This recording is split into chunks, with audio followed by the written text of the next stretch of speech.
It's one of those things you probably see every day and don't even think about.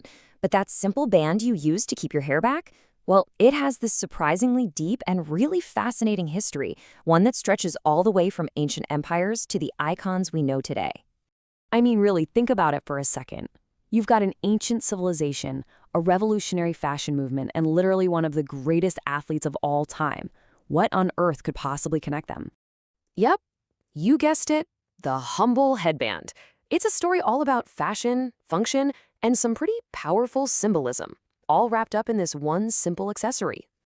All right, so let's dive right in. To really get the full picture here, we've got to travel way, way back in time. Turns out, the headband's origins are a lot more glamorous than you might think. So our story really kicks off around 475 BC with the ancient Greeks and Romans. They wore these beautiful, ornate hair wreaths for special occasions. Flash forward to the 1920s, and the bandeau becomes a must-have for any formal evening out. Then in the 70s, you see hippies and rock stars making bandanas their own. And by the 80s, even royalty, like Princess Diana, was totally redefining how a headband could be worn. It's all about importance, celebration, and even a little bit of rebellion. So jump forward a bit to the early 20th century, and we get this amazing thing called the headache band. And yes, it got its name because people actually believed the tight pressure could help with headaches. But pretty quickly, it became a massive fashion statement, going from simple lacy designs to these incredible, dramatic, feathered pieces you'd see in high fashion. And then you hit the roaring 20s, and these things, now called bandeaus, were everywhere. They were absolutely essential for a formal night out. What's so interesting here is how the focus completely shifted. It wasn't about using expensive materials anymore, it was all about the creativity of the design. It was a whole new way to think about high fashion. And of course, how could anyone forget this moment? This is Princess Diana on a tour in Australia. She famously took an emerald and diamond choker, a royal family heirloom, and wore it not around her neck, but as this absolutely dazzling headband. I mean, what a power move. That one moment totally cemented the headband's place in modern fashion history. So, while all this is happening in the world of fashion, with the headband becoming this incredible decorative piece, there's a whole other story unfolding right alongside it, one about pure, simple function. This is where the headband really develops two completely distinct identities, one for style and one for sport. Okay, so let's stick with that first path for a minute. The headband as pure fashion, where it's all about how it looks and not just about holding your hair back. And today, oh man, you can find headbands made out of pretty much anything you can imagine.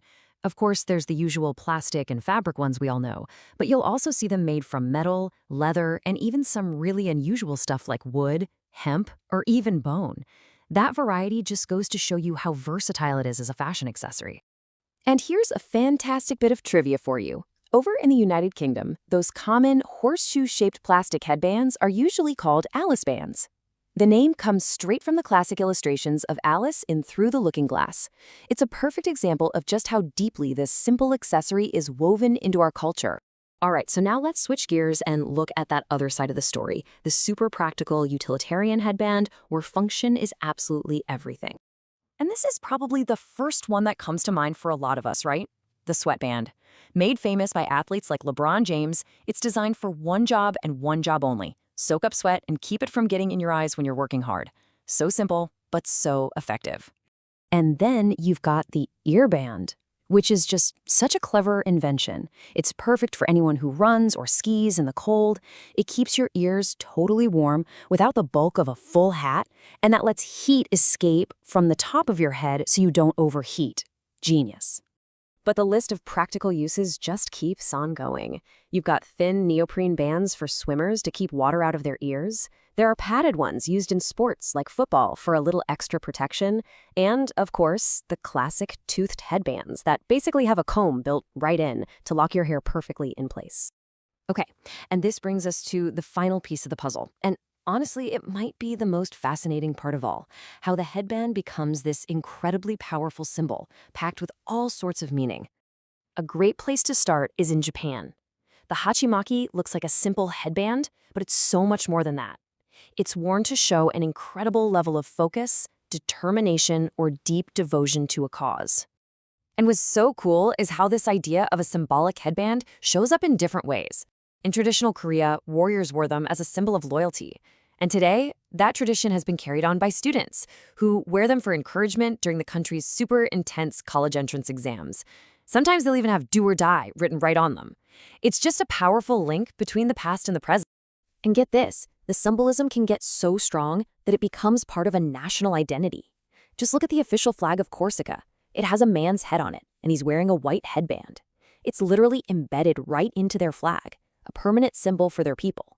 So think about that journey for a second. From an ancient Greek wreath to a Japanese hachimaki, from a 1920s bandeau all the way to a modern sweatband, this simple little loop has had an incredible history. It's a tool, it's a statement, and it's a symbol. It really makes you wonder, doesn't it? The next time you grab one, what story are you telling?